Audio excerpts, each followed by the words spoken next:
So yeah, welcome everyone to Hi. this demonstrates sadly how easy it can be a glitch, and that there are things that the companies have got to straighten out, but that's more an Eventbrite thing. It's not a Zoom issue, which is good because it means then that we can have very successful webinars and speaker presentations.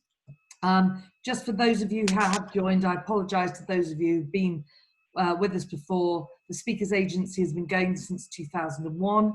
It caters to people all over the world, corporate clients, small organizations, educational establishments. We provide motivational speakers right through to experts in particular fields, or into specific fields, I should say, and also moderators, hosts, and panel moderators, curators rather.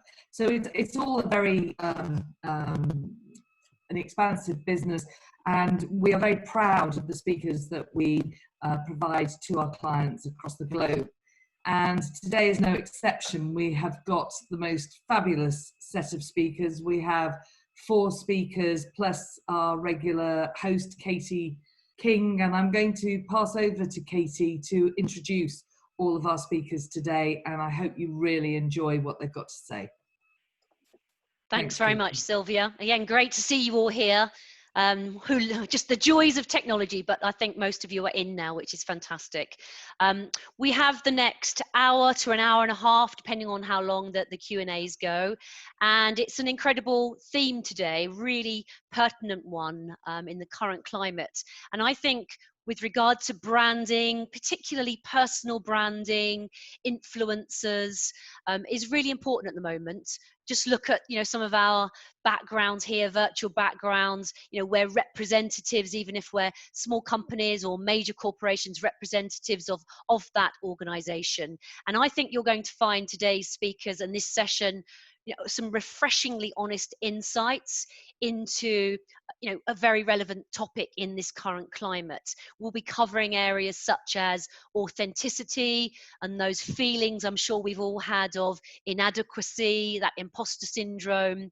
We'll be talking a bit about confidence, and I think in the current climate, using platforms like this, it's really important to to be authentic, to portray yourself in the best light, but also to make friends and to be authentic. And we're going to be hearing from, as Sylvia said, 4 incredible speakers. I've spent my 30-year career in branding and marketing, helping some of the world's biggest brands and one-man bands and startups. And I'm still learning. You can see in the background here, I'm involved in technology. I've written a book on the impact of artificial intelligence on marketing. So at the end, I'll just draw some threads together from what the main themes coming out of the 4 speakers and just sort of wrap it up before we then move into 2 breakout rooms. So we'll hear from the 4 of them. We'll go into the first breakout room for 10 minutes. We've got Merlin, myself, and probably Kirsty in one, and then we'll switch. So you'll be in 2 separate breakout rooms, but you'll get access to all 4 of the speakers, plus myself and Sylvia. So you'll get that opportunity once we've all spoken to, put your videos on, to unmute yourself and to ask questions. I'm sure there'll be absolutely loads of questions, but if not, then we will certainly be putting some questions to you and getting you chatting about the current climate and some of your big challenges. So without further ado, let's meet today's speakers. First up, we have Kirsty Henshaw, who's the creator of Kirsty's, which is the UK's fastest growing free from brand. She's the entrepreneur best known for her memorable, emotional, and very successful pitch on Dragon's Den. This was in 2010. She was then a 24-year-old single mum, and she electrified with her passion all of the dragons, her passion, her commitment, her gritty determination. And she succeeded in securing £65,000 investment from Peter and Duncan. Since that time, she's actually bought out her dragons many moons ago, and she's just opened up her own bespoke factory, which is enabling her to dramatically increase her revenue, her sales from around 10 million up to about the 30 million mark. So real pleasure to introduce to you now, Kirsty Henshaw. Hi, can you hear me? Can everyone hear me all right? Yeah, great. So yeah, within my story, I really kind of share well, I'm very brutally honest in many parts, but just want to share with everyone kind of how I went from being a teenager with very little prospects to a single mum to running the business that I've still got today. I start my story with sharing a little bit about my teenage years. And that might sound a bit odd because not a lot goes on in those, but for me it really was the pivotal time of my life. My mum had 4 children. I was the eldest. She was a nurse and used to work every hour, and I just used to help look after the children. But we didn't have very much money, and I just always remember thinking, this is not how I want my future to be. I always wanted a little bit more. I used to see my friends at school with nice holidays and always just wanted a little bit more out of life than what we had. So that was kind of my motive for kind of wanting to get started. And I'm from Preston originally, and unless you were incredibly academic, which I was not, you were always going to be just ordinary, and I didn't want to be ordinary. I wanted to do something special. And so I've always been quite entrepreneurial, because without a kind of academic grades, the only way I was going to get to that next level was to do something a little bit out of the ordinary. So within my story, I share many entrepreneurial trials and tribulations, many of which have very funny stories within them. And it just kind of gives you a bit of an insight on how I became the entrepreneur that I am today. Many things went wrong, but that I learned from every single one of them. I always thought I was going to be the next Karen Brady, if I'm honest. And then at 19, I fell pregnant with my now 14-year-old. So at that point, I thought my life was pretty much over, and I was going to end up going down the benefits route for a couple of years. And I just felt like the world was ending around me. But something in my heart told me that I was going to be a good mum, and I was going to keep him. And I was going to be on my own with him, but it was going to be all right. So I went with that, and little did I know he was going to be the making of me in every sense of the word. When fast forward a year, and I was back at work working in the evenings, and one particular night I came home and my baby was asleep, and I picked him up and gave him a kiss.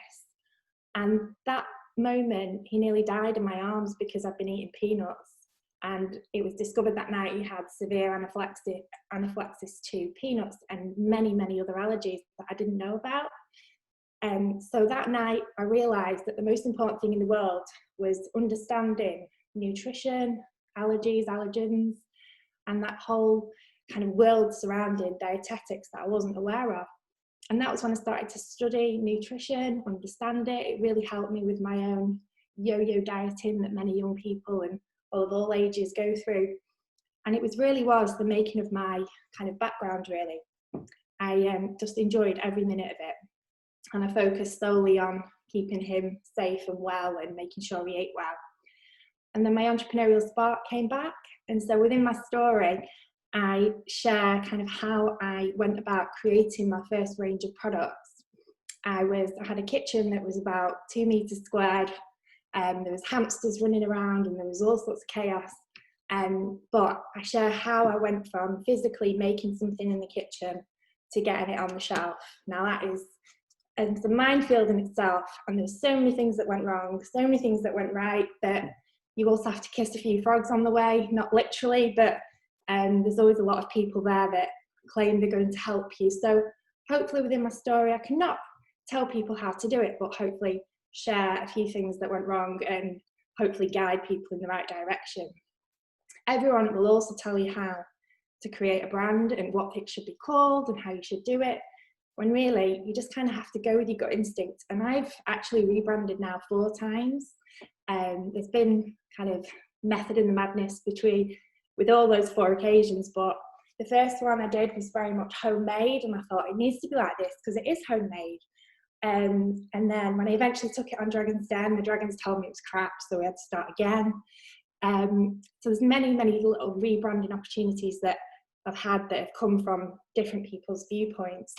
But when I went on Dragon's Den, I do talk about that a little bit and all the things that go on behind the scenes. The main reason for going on was finance, and when you're a young person without a mortgage and without a rich husband, the banks are not the most generous. So for me, it was make or break, really. And so many people told me not to bother. Don't do it, you'll get eaten alive, you're too shy, you won't be able to do it. But I'm a bit of a rebel on the side, so the fact that they told me not to do it just made me want to do it. I nearly pulled out the day before, primarily because I just didn't feel strong enough.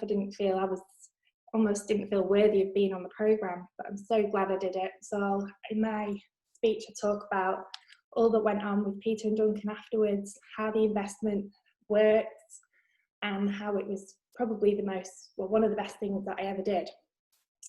And then I go on to kind of how we rebranded as Kirsty's. Some very expensive marketing agencies told me I need to call it Kirsty's.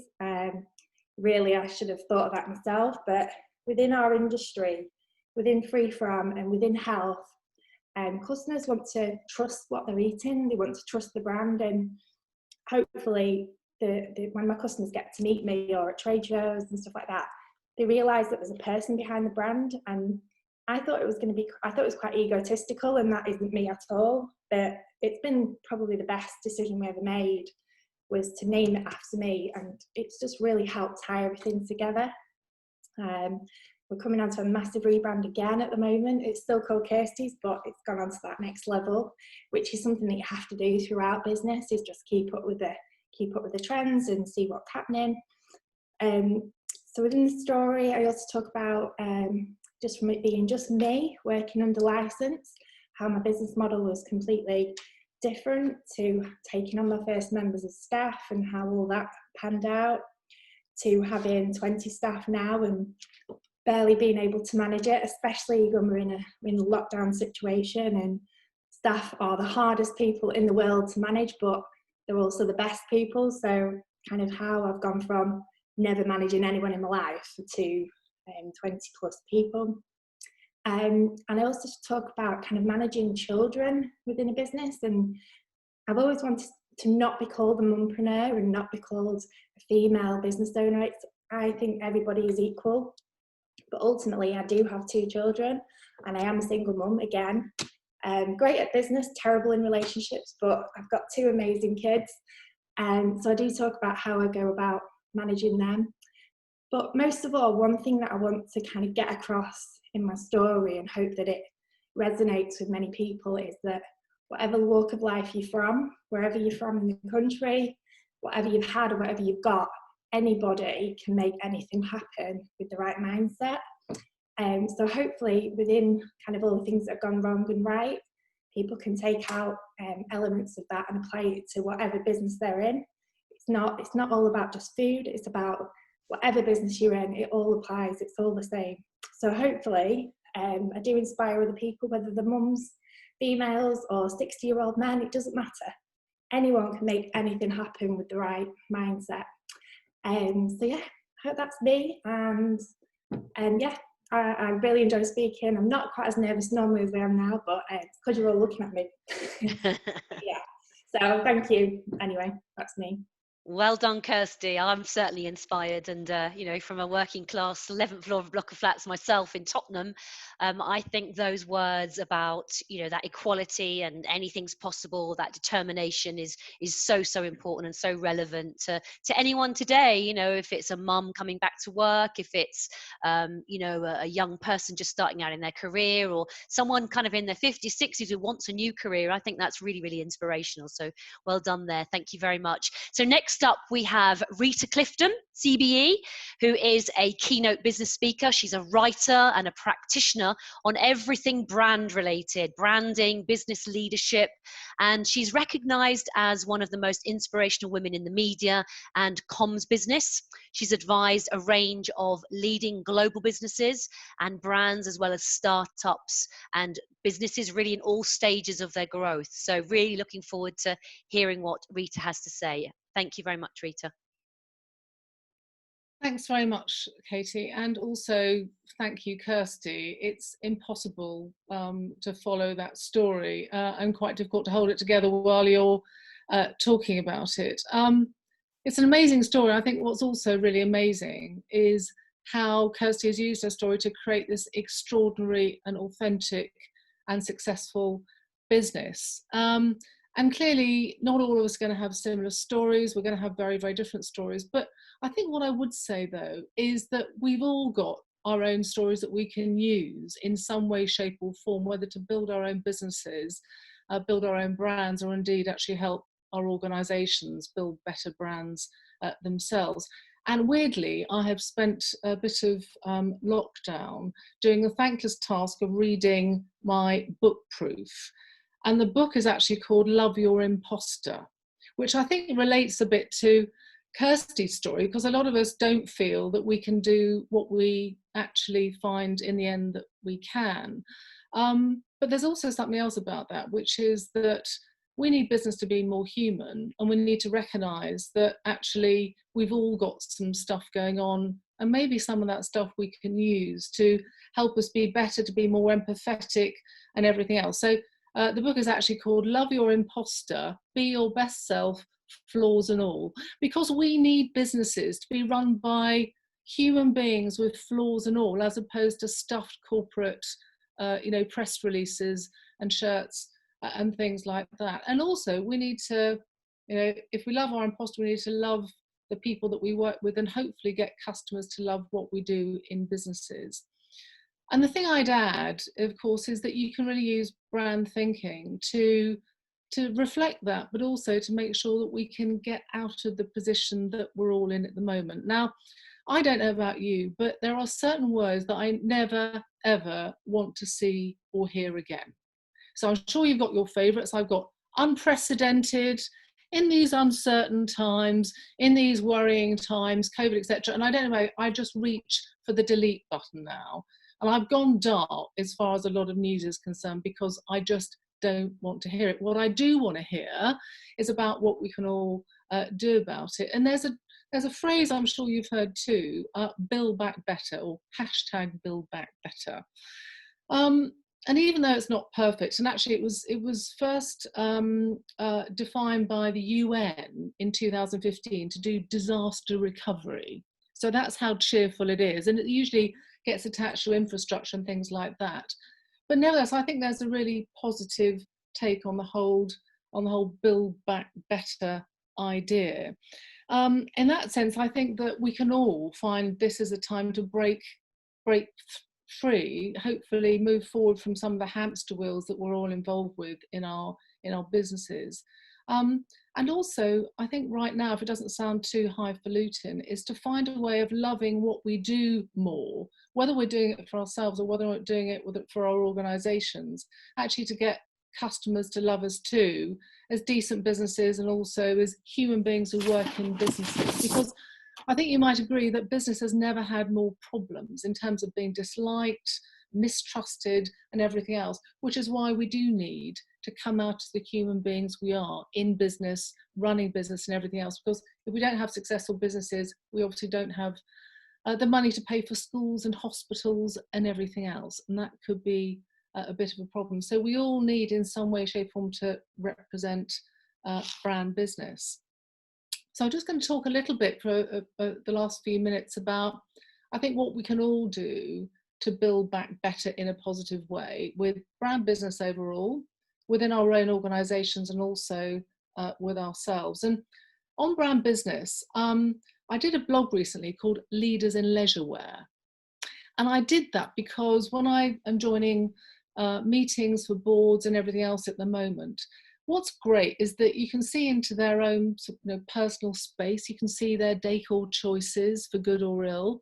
You often get unruly children and pets and everything else rushing into the rooms. I mean, there is something very humanizing about how we've seen into each other's lives that ironically is sort of brought by big tech. And I think that kind of humanity will be actually very helpful and hopefully really positive as something to hold on to when life, I was going to say, starts getting back to normal. In some ways, I hope it doesn't. Back to that in just a moment, maybe. The second thing is about branding, how to use new brand thinking in our own organisations. And if the principles have always been clarity of what you stand for, coherence, how that shows up, and leadership, then I guess at the moment it's really on speed. I mean, in terms of clarity, you just need to make sure that you are still standing for the right things. The world has changed, your customers have changed, behavior on and offline has all changed. You really need to understand whether, you do need to adapt your brand or your positioning or anything else, and need to use the data as well as, some of your own personal motivations to do that. And then coherence about making sure you're reinventing or reimagining your customer journeys. You need to think about how you can give your own staff, you can be the convener to bring your employees, people who work with you together, to give a sense of confidence too. And thinking about the leadership thing, you need to make sure, if you've got a chief executive or someone who's running the organization with you, you need to make sure that they're still behaving like human beings, as opposed to a sort of a sort of corporate construct in whichever way, shape or form, and innovating and developing and using some of the lessons that we've all gained from how quickly we can work, how collaborative we can work, and again, with the sort of human touches that we can all work together, that this is, I think, has all shown us. And then the final thing is about brand you. What can you do about brand you? Well, again, using those same principles, how clear are you about what you really want now? Has it changed? How can you make sure that what you stand for is really going to have the biggest influence? Because the future isn't written, we're all creating it and making it. And I do reflect on that a little bit. And then, on the coherence front, are you putting yourself in the best position? Because again, if you're a decent human being, we need you to be running organizations or shaping organizations or really playing a big part in, reconstructing what we're doing within the economy. And stop calling it the economy, by the way. These are people's livelihoods, their jobs and work, and what we're all doing every day, as opposed to the economy. And somehow it's the economy or people's health, and it's a choice. It's not, as we know. This is all part of living. And thinking about how we can all make sure we're building our personal brands in a way that is leading. You're developing new skills, and just making sure that you know enough about data and the digital world and so on to really keep ahead of what you need to do, how you get yourself out there, and also how you be as influential as you can possibly be. So, just back to Kirsty's story, I love the fact that Kirsty was so authentic and also spoke honestly about some of the insecurities and the worries that she might have had. And all I'd say is, I think so many of those things can really help drive us. We can use them as a positive drive to build better brands in ourselves, and also build better brands for our organizations or the ones that we're advising. And that will give us, I guess, a better brand business at large. So if you can build your personal brand and save the world, that would be quite nice too. That would certainly be building back better. So I think I'll shut up there. I think I've gone on to saving the world. I just, getting on my soapbox and going into the sort of mid-distance. I think that's what I'm going to be. So thank you. Well done, Rita. Fantastic clap. So yeah, I really echo some of those points, particularly your point about purpose. I think back to, Simon Sinek, it starts with why, not the kind of what we do or how we do it, but what are we in business for? So that humanity, that focus on the environment, on community, on family, and all the authenticity points are really, really valid. So totally agree with those. So we've had the two girls, we have the two boys up next. And first we have Paul Charles, who is former BBC News presenter and comms director to Sir Richard Branson at Virgin Atlantic. And he now runs the PC Agency, which is a leading travel consultancy based in London. He's been at the forefront of the coronavirus crisis, actually, appearing as a leading commentator and advisor about the travel and tourism sector. And that's been deeply affected by the pandemic. So he's going to tell us a bit more about that. So great to have you here, Paul. Over to you. Thank you, Katie. It's great to see everybody. Hope you're all having a great afternoon. And actually, Rita, such an inspiring speaker, may not remember, but actually I interviewed her many years ago when I was at the BBC, and when she was at Interbrand, and she was full of insightful comment then, as she is today. And in fact, that's where my story began. It was actually in a bath full of baked beans, broadcasting live on BBC Radio Nottingham, where I'm from, broadcasting for children in need. I did anything to raise money in those days, and we raised a lot of money by me sitting in a bath full of baked beans, which took many days to get out of the system, so I don't recommend it. But I carried on in my BBC career through local radio, and then international radio, and spent about 10 years at the BBC, loving every minute, interviewing C group leaders, presidents, prime ministers all over the world, and getting a lot of ideas, actually, which hopefully now I still try and put into practice.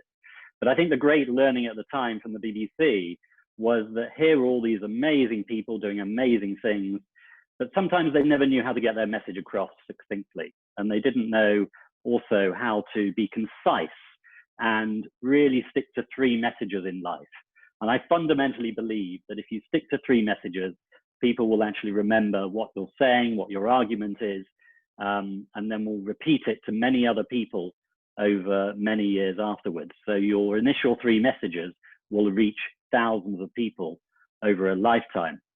After leaving the BBC, I decided to get into the real world of commercial and business and not be a protected journalist. So I went to work for Eurostar, where I was communications director, and launched the high-speed line.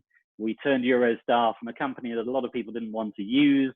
The product was poor quality, it was slow, it wasn't punctual, and we turned it into a business that people loved. It was a sexy brand, and that perhaps was the beginning of the whole sustainability movement, as we ran campaigns about Mr. Jet Set and the sort of person that was flying instead of taking the train.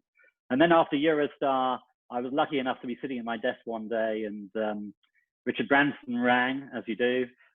He rang me and asked me to be his communications director, which was an honor. I couldn't quite believe it when he was on the end of the phone at the time, thought it was somebody winding me up, and decided to go and work for him after a fantastic stint at Eurostar for a few years, and then went to work for somebody who's adept at PR, clearly built many successful businesses and failed businesses, as he freely admits, and fundamentally learned from him that you do 3 things in life. One is always thank your staff as much as possible. The word thank you goes a long way. Secondly, you never shout or get angry at staff. They are your best asset. And it's amazing how many C group leaders still do get angry, stressed, and shout at staff, and it's not right at all. And thirdly, to have lots of ideas. Be an ideas machine, constantly pull out the ideas, because one of them will work and potentially make you a lot of money. So that's what I learned at Virgin Atlantic. And I guess I caught the entrepreneurial bug off Richard and decided to set up my own consultancy, the PC Agency. I have 20 fantastic team members and colleagues in the business working away, many of them during the current crisis. And we represent airlines and tourism boards and hotels and restaurants and cruise lines around the world. So I'd like to think we get a very good sense of what's going on in the world at any given moment, and we can take a snapshot of what's happening. And I think one of my key messages at the moment is very much around what the future is going to be like. I've always believed in reinventing myself. I think it's a really important part of being a leader, in constantly being refreshed, constantly thinking differently, testing the norms, wanting to go further. And a lot of entrepreneurs are like that, I know. But reinvention has been a hallmark of my career. And this crisis is teaching people how to reset, not just individuals, but companies as well. And those that don't reset will be the ones going under. And the sooner the C group leaders, the bosses of today, realize they've got to reset their businesses and start again, in effect, the better for them. And they'll come out the better for it. Basically, a lot of us rely on research. We rely on what people have been thinking in the past. All that has been torn up in the last few weeks. Any research that went before coronavirus is now out of the window because we don't really know what people think. We know they're fearful. We know at the moment that they're worried about catching a disease that nobody knows enough about. And we know that they're worried about their finances in the future. So actually, the message should be about rethinking positively and resetting. looking at your business, starting maybe from scratch in some cases, or at least pivoting the business and changing completely. And for most businesses, that will do really well. And you've got to look at the new markets. Who are those, especially in travel, who are going to be traveling? I believe it'll be the 18 to 35-year-olds that lift us out of this crisis. They're the ones least at risk, they're risk averse. They're the ones who want to explore and get out and continue with their lives. They're the ones who are powered to work today. They're the ones who have some money to explore, even at great value. But the 60-plus age group, the baby boomers who've driven the growth in travel in recent years, are the ones, sadly, who are having to stay at home in many cases. Sometimes they're vulnerable. They don't want to go away and risk catching the virus. They're worried about healthcare systems abroad being inundated and just not being good enough. And they're worried about borders being closed at short notice. And that means the older age groups, older categories are not going to travel. So for any business that's working in the travel and lifestyle space, and that's the area I focus on, they are having to reset because they don't know their customers anymore. They're waiting. They're sitting on the edge, waiting to find out if customers will come back and how they will come back and who those customers will be spending with. So these are fascinating times.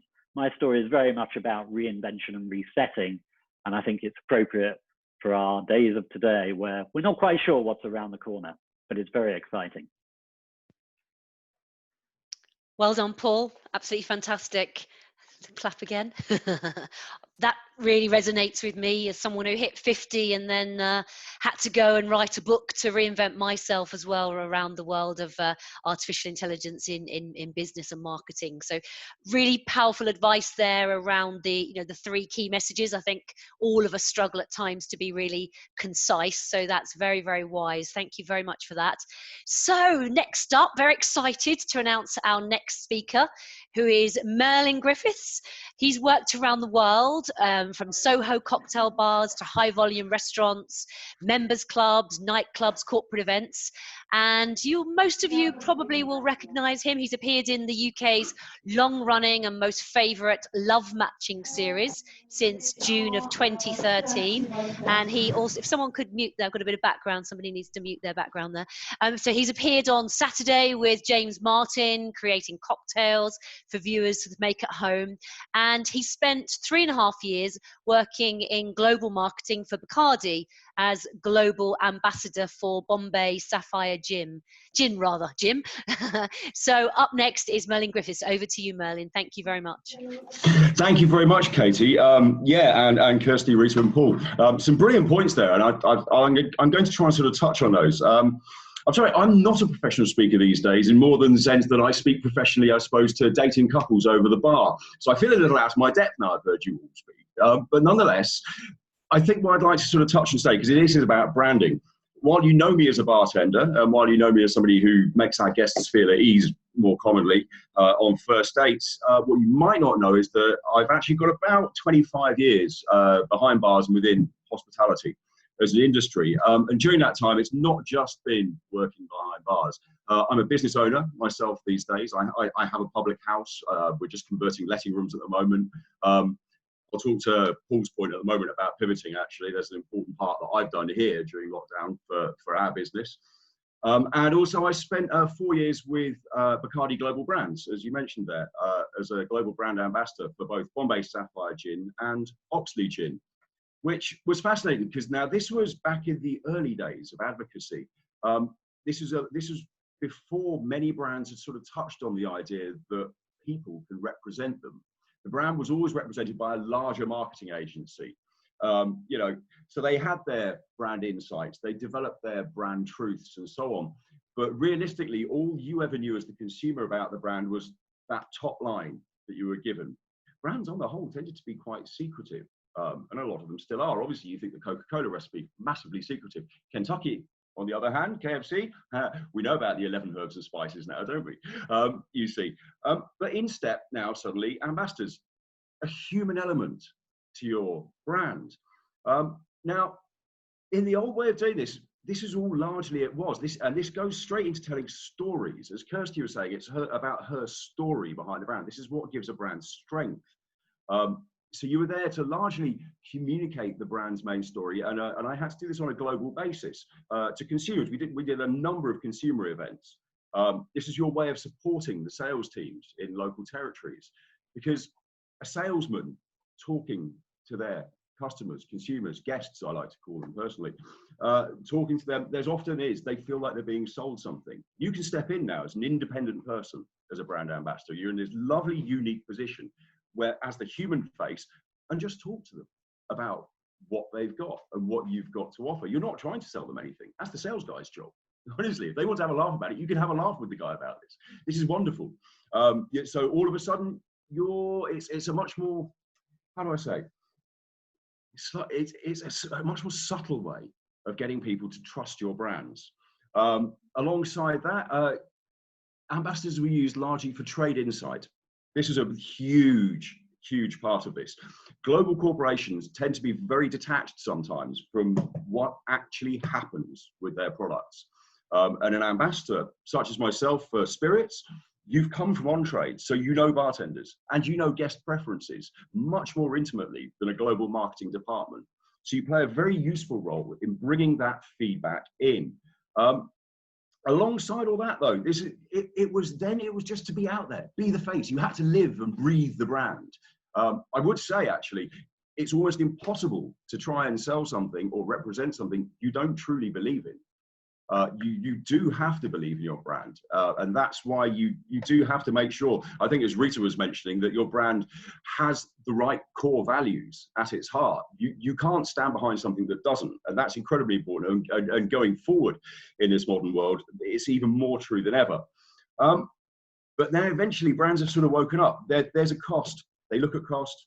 There's return on investment. There's your footprint and reach, and then the other sort of global factors versus the good side of it, though. The things that you can bring, relationships, they're fundamental.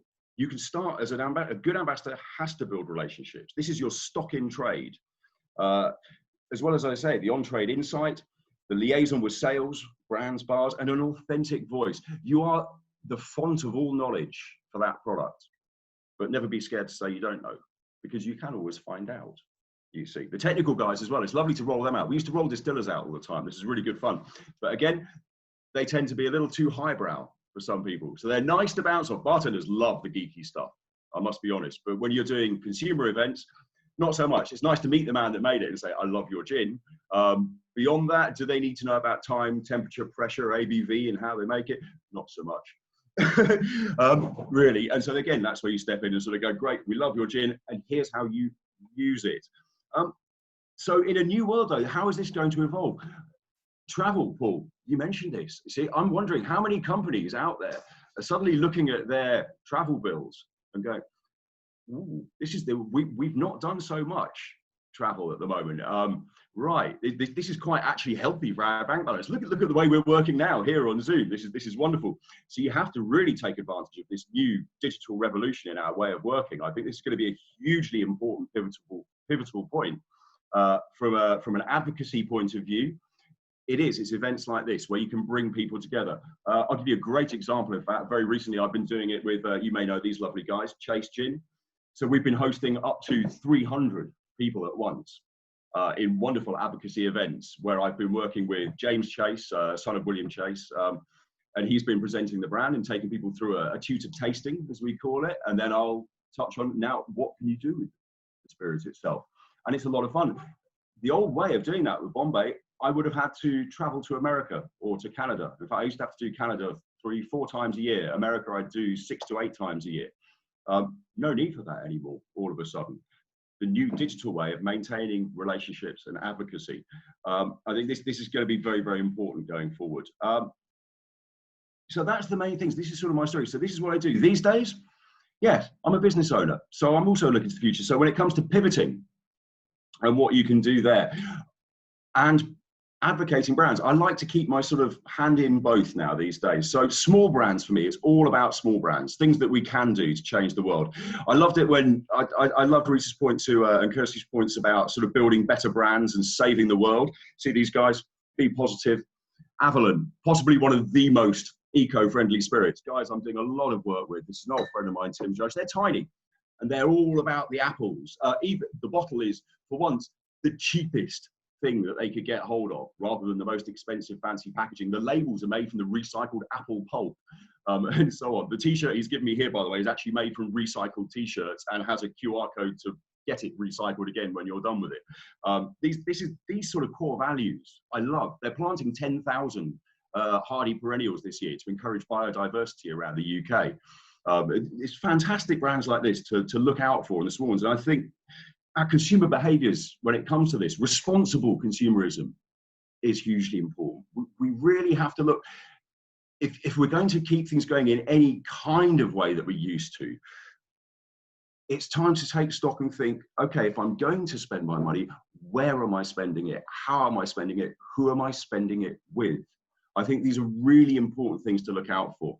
And I think for larger companies, it's going to be a question of making that choice easy for people.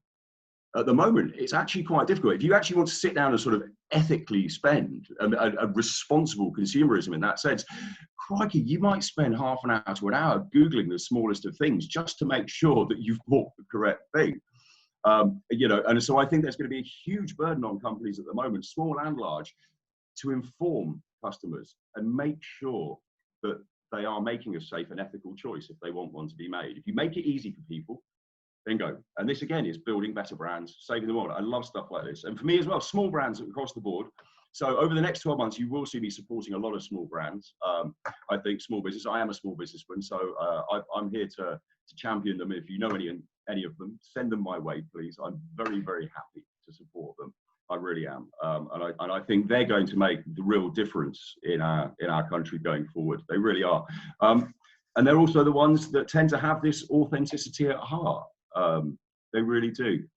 As Kirsty said, you know, people who've bootstrapped their way up and made it theirs and made it their own.